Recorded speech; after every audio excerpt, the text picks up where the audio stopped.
Hey, good morning. Thanks for coming along another day here in the prayer room. Thanks for coming. Thanks for joining along with me. It's the time to praise, the time to make your voice heard in the court of heaven, in the throne room where decisions are made, where destinies are determined. Right.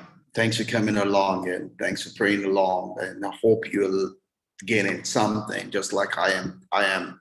We're leading ourselves into time of prayer by doing a study through the book of Daniel. And since last week, Monday, we're looking at Daniel chapter 1, verse 10 to 13, 14, 15, really. But we've been on 10 to 13 since last week, Monday. And we're pretty much hooked up to the word faith right now, which is carrying us so far and for some time to come.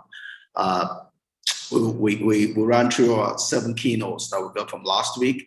But we're done with it, and we started looking at some quotes just to get some understanding, deeper understanding around faith, to build on that. And I said after we're done with that, we'll go ahead and look at what Jesus calls faith, looking at some examples in the Gospels, and then we'll run and finish up in Hebrews chapter 11, the chapter of faith.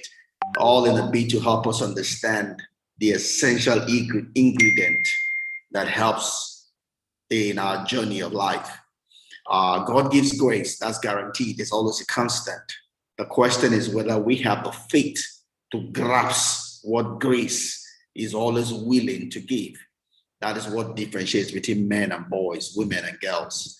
It's not the grace of God. The grace of God is a constant. It's neutral. It's available to everyone, all of God's creation, whether we're able to access it or not, whether it's shown in our life or not, is how much faith we're able to extend to draw it into our own life.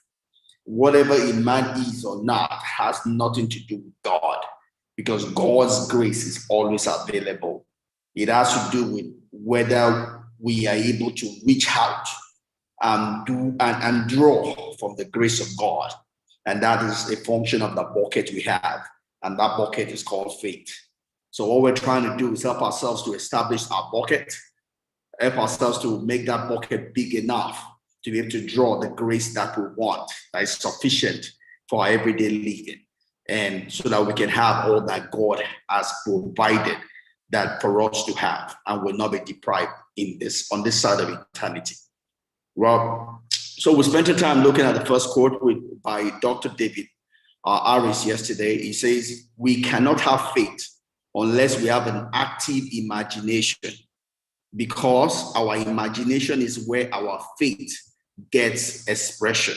And we spent a while just trying to explain what that means yesterday.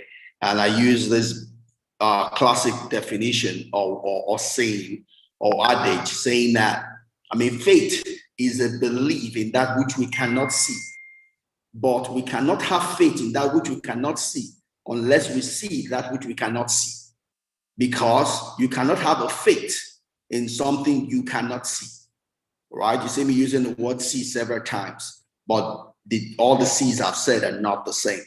There's a seeing with the physical eye, and there's a seeing with the mind of the spirit, with our mind's eye, right? If you cannot see with your mind's eye, which we call imagination, you cannot believe in that which your mind's eye cannot see, right? That's a limit of your belief, your ability to conceive, to receive that which you cannot see is a limit of your faith, right?